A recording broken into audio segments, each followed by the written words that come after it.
నాగర్ కర్నూలు నియోజకవర్గం బిజినపల్లి మండల పరిధిలోని నంది వడ్డేవం గ్రామంలో మార్గశిర మాసం చవితినాడు శ్రీ శారదా సప్త జ్యేష్ఠమాత సమేత శనేశ్వర స్వామికి ప్రత్యేకంగా తిల అభిషేకాలు పూజలు నిర్వహించారు. ఆలయ ప్రధాన అర్చకులు డాక్టర్ గవ్వమఠం విశ్వనాథ శాస్త్రి మాట్లాడుతూ శనివారం అష్టమి నవమి రావడంతో భక్తుల జన్మరీత్యా గోచార రీత్యా గ్రహ దోషాలు తొలగుటకు శనిగ్రహ శాంతి కొరకు శనేశ్వర స్వామిని నువ్వుల నూనె జిల్లేడు పూలు జమ్మి ఆకులతో ఈరోజు పూజించారని తెలిపారు. పరమశివునికి ఈరోజు భక్తులచే రుద్రాభిషేక పూజలు అర్చనలు ప్రత్యేకంగా నిర్వహించినట్లు ఆయన తెలిపారు. అనంతరం మహాగణపతి స్వామివారికి ప్రత్యేక పూజలు చేశారు. వివిధ ప్రాంతాల నుంచి వచ్చిన భక్తులు తెల్లవారుజాము నుండి స్వామివారికి ప్రత్యేకంగా అభిషేకాలు అష్టోత్తర అర్చనలు పూజలు చేశారు. ఈ కార్యక్రమంలో ఆలయ చైర్మన్ గోపాలరావు, గ్రామ సర్పంచ్ వంగ సుదర్శన్ గౌడ్, ఆలయ కమిటీ సభ్యులు వీరశేఖర్, ప్రభాకర్, పుల్లయ్య, ఆలయ అర్చకులు గవ్వమఠం శాంతికుమార్, ఉమామహేశ్వర్, జయంత్, సాయి, సిబ్బంది, గోపాల్ రెడ్డి, భక్తులు, మహిళలు అధిక సంఖ్యలో పాల్గొన్నారు.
क्षेम धैर्य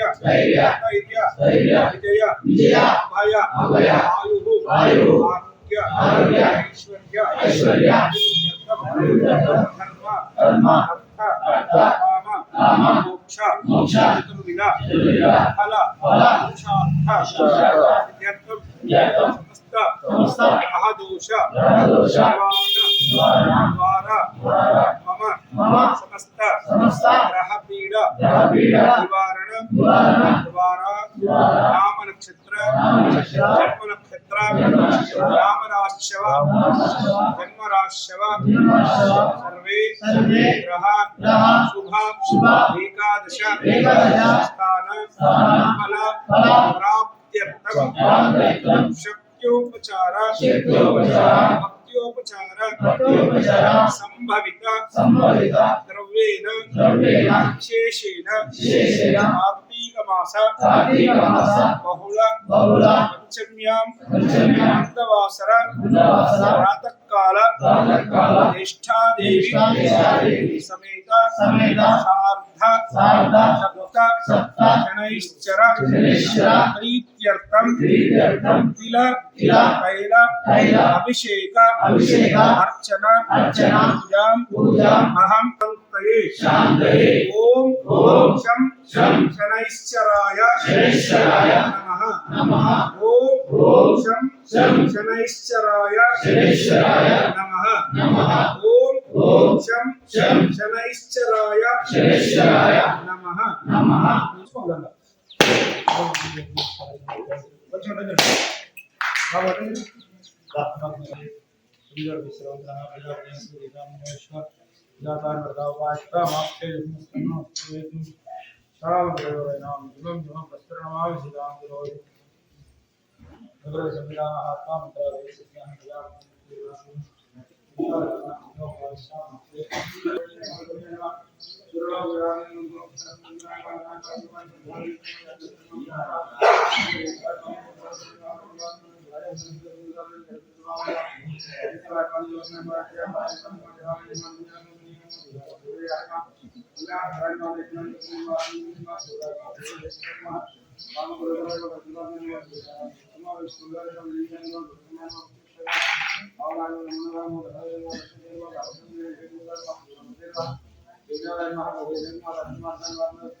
मंगल नीराजनम दर्शयामि विराजमान की जय निष्ठादेव समेत सार्वभौम गणेश्वर भगवान की जय मंगल नीराजनम दर्शयामि पूजा च आये श्री ध्यानम नवक्षामि मम प्राण त्रिलोक शांतये ओम शं शनैश्चराय नमः।